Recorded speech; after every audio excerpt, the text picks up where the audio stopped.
Hello and welcome to 7 days of Halloween. Hi everyone, it's Monica and welcome to day 1 of my 7 days of Halloween. Over the next 7 days, I'm going to be sharing with you some inspiration, mostly from the Tim Holtz collection. I'm going to be using some of his dies, his stamps, and also his ephemera, and I'll be throwing in some sprinkles of other companies as well. For my first project, I decided to use this very intricate die, which is of an owl. And it's one of my favorites, but I know that a lot of people get intimidated by it because it's pretty intricate and sometimes it's really hard to cut out with your Big Shot.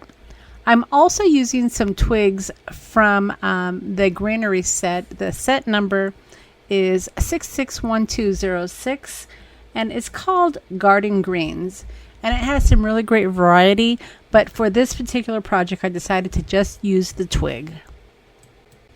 I'm also using a stitched rectangular die set from Lawn Fawn, but you can find a lot of these stitched dies from many companies. This is just one I happen to have. And here again, I'm showing you the actual die that I'm using from the twig, the greenery set. Now for this particular project, I am going to make it where the eyes light up. So I am going to be using these lights, these LED lights, and I'm going to be showing you how I can use these, even though I only need 2 lights, how I can modify this light set to use 2 instead of the 3. So the first thing you're going to want to do is you're going to want to cut out your panels. And ultimately, I'm going to end up with 3 layers. I'm going to have the back layer, which I'm going to show you at the very end when I'm putting it together. I'm going to have the middle layer, which is the actual tag. And then I'm going to have the front layer, which is the designer cardstock. So the key to being able to house this owl, even though it's pretty intricate, is you want to make sure when you cut your first layer, which in my case is the one I'm showing you right now, you want to make sure that you have enough room to add the top part of your owl and have the eyes right below the edge of the top frame, and then the bottom part of your owl, because this is what's going to be glued to your frame to be able to hold it in place. My cardstock is about 5 inches, so if you cut it 5 inches by about 3 inches, you should be good to go. And then what you're going to want to do is you're going to get your glue and you're going to glue it, like I said, with the top of the eyes right below the top of the frame. Insert where the hole is, so that way when you add your lights, they will show through.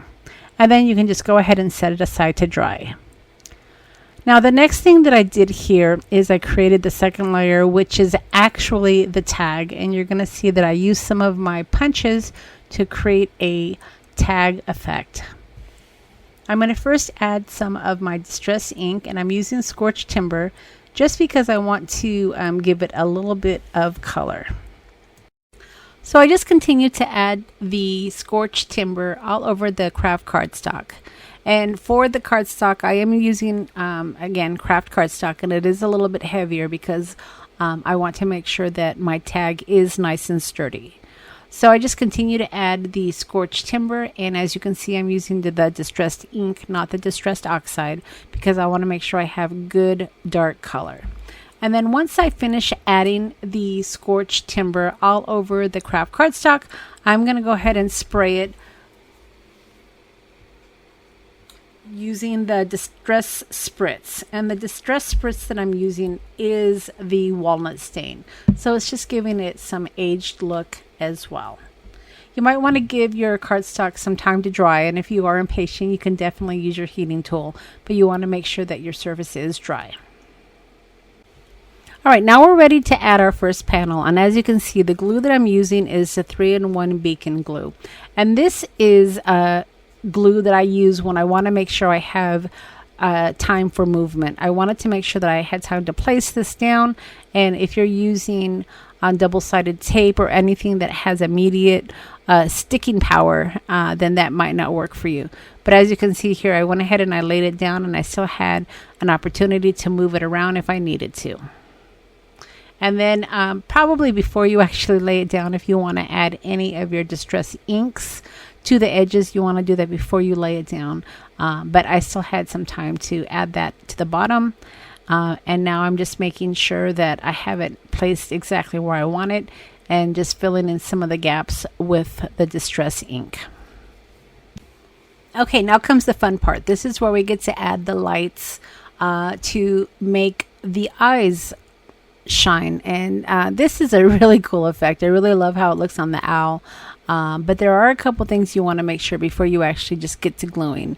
As I just showed you, there is a battery in this lighting element. So when you actually glue it to your tag, you want to make sure that the battery part where you insert the battery is on the top, because if you have it on the bottom, the battery might slip out a little bit just based on gravity. So just make sure that when you do stick down your battery, that the battery part where you where the lighting element where you add the battery is to the top, just like I'm showing you here.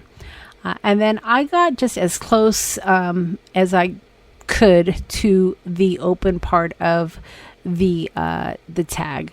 And as you can see, it's just a really small portion that's left. And it was just enough. You want to make sure also that you are testing your light before you actually start gluing it down. The last thing you want to do is have everything, taped down, and then you determine that your lighting element doesn't work for some reason. Now, what's really great about these lights is the wire is very flexible. So as you can see, it's really easy for me to just turn the corners and tape it down to be able to have it hidden on the back of the tag.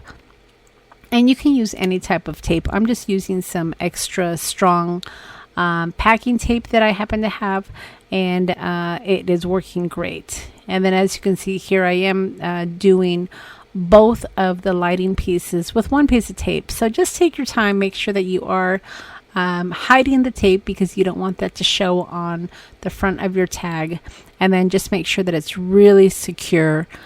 And then, of course, if you have to trim your tape a little bit along the way, you can do that as well. Now, most of the products that I'm going to be using here, I will leave links to in the description box. And some of these items, such as the light, are available in my shop. So if you do want to purchase some of these lighting elements, I will have a link in the description box for you as well. Also, if you haven't subscribed to my channel yet, this is a good time to hit the subscribe button and also the thumbs up. It will help the series get promoted and hopefully give me some great exposure during the Halloween season. All right, so I'm just taking my time here to adjust the lighting element. And as you can see, this is where I'm starting to make sure that the little light piece is right over the open eye socket.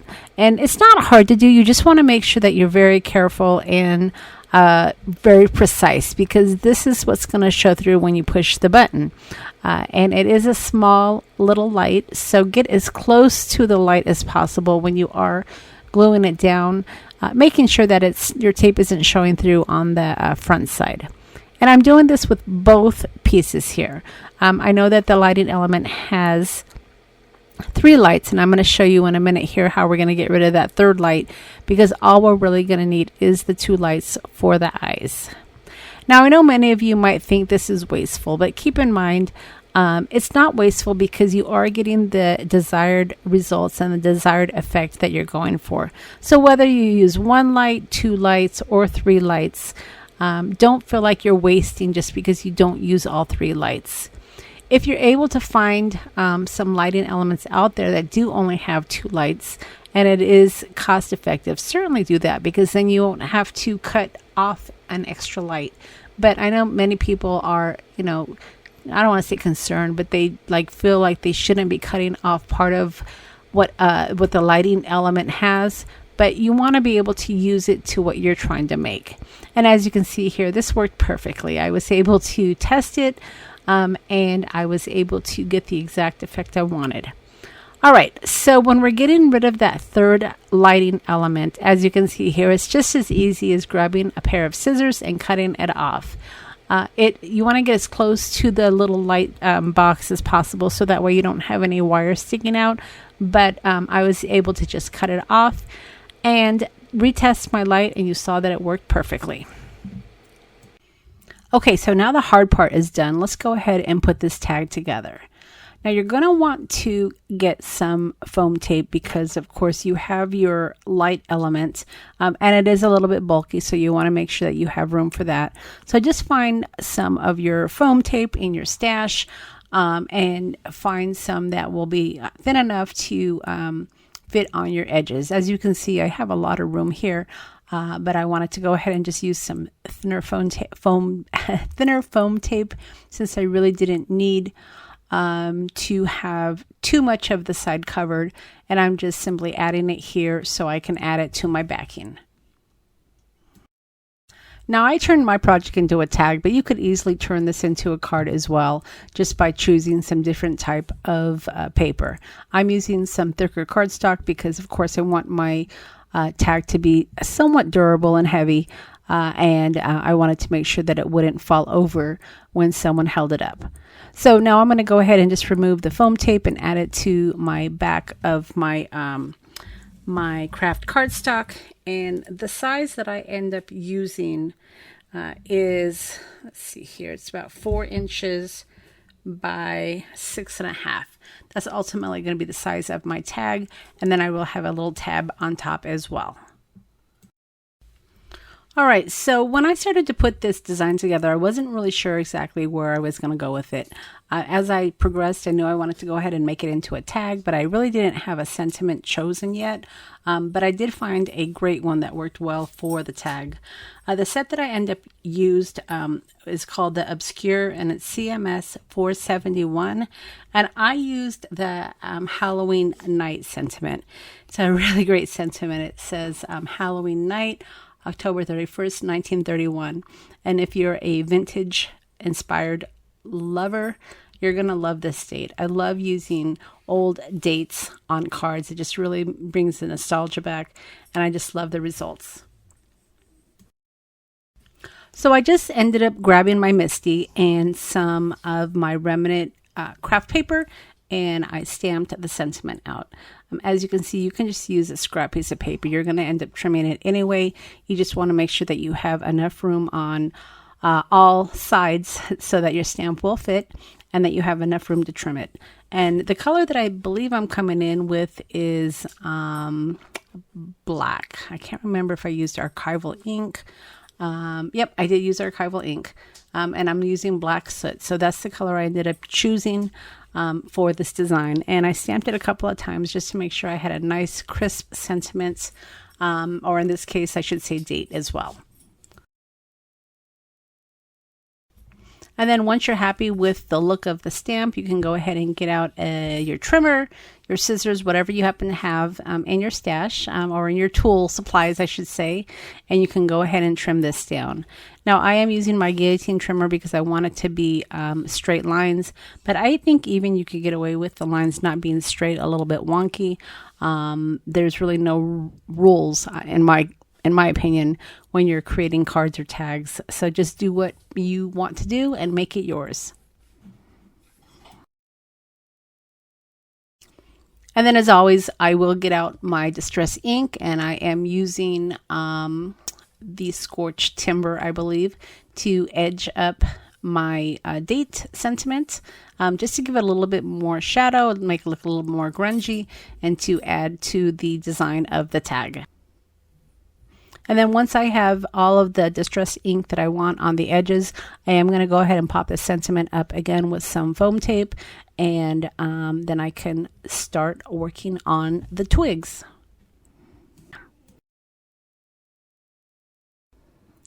Okay, so once I have my sentiment all stamped and all inked up, and I have my foam tape attached to it, I'm going to go ahead and put it right below the owl. It is perfect to just go ahead and line it up against that edge of the designer paper. It's going to fit really nicely there. And then once I have that lined up, I'm going to go ahead and trim the top cardstock right below the date. And this will kind of start to give you some layers here. You could, of course, do this before you actually attach the top layer to the bottom layer. But as you can see, I really didn't have any problem just kind of slipping my scissors right underneath the first layer and giving it a little trim. It was pretty easy and it worked really well. Okay, so now it's time to add the twigs. And I ended up cutting out 6 twigs, 3 for each side. And this is optional. You don't have to do this, but I really love the 3D effect. And it really makes for a cool look, because it kind of looks like the owl is standing on an actual tree stump versus just having it in the background. So as you can see here, I'm going to go ahead and attempt to color these up with my Distress ink. But these are really thin, so you have to be really careful. And as you can see, I kind of started to bend the twig a little bit. So I did give it a crafter's try here, trying to get the color on the twigs, but ultimately I do end up going to some Distress spritzing ink. If you want to use some of your color from your ink pads, if you don't have any sprays, then I would recommend just kind of coloring up your cardstock or your craft cardstock before you actually cut them out. It is really nice to have a couple of tones to your paper. You don't necessarily want to have your twigs all to be craft color, right? So you have a couple options. You can spray it. You can put some ink on your workplace, spritz it a little bit and add the ink that way as well. But using a Distress sponge might actually tear your twig, so just be careful with that.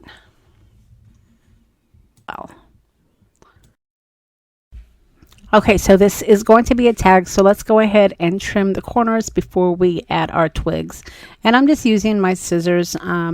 If you have some foresight, you can certainly do this before you actually put your first layer attached to your back layer. But I wasn't really sure what direction I was going with this project, so that's why the tag was a last minute idea. And then it was easy enough just to add some of my scorched timber to the edges to make them look the same color as the rest of the tag.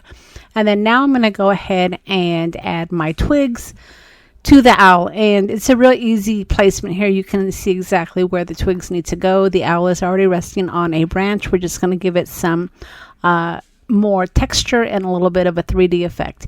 And again, I'm putting 3 twigs on each side, so you're going to have a total of 6 twigs when you finish. And then to finish off the tag, I did put a little tab at the very top, and I just created that by cutting some of my extra craft cardstock and gluing it to the top. So that's it. That pretty much completes the first video for my 7 days of Halloween, and I hope that you enjoyed it and that I did not disappoint. As always, I'm going to leave the products that I've used in the description box below, so if you do want to try to recreate this tag, you'll know exactly what you need. If you are new to my channel, I would certainly appreciate you subscribing to it, and if you've enjoyed my video, please give me a thumbs up. So this is a 7-day series, and I will be back tomorrow with another Halloween video to give you some more Halloween inspiration. And if you are definitely in the mood for some Halloween inspiration, check out my playlist under Halloween. I have all of my previous 7 days of Halloween videos listed in a playlist for you. All right, everybody, I'll leave you with that. And when you hit the subscribe button, don't forget to hit the bell so you'll be notified when I upload my next video. Right, everybody, thanks for stopping by, and we'll see you again next time.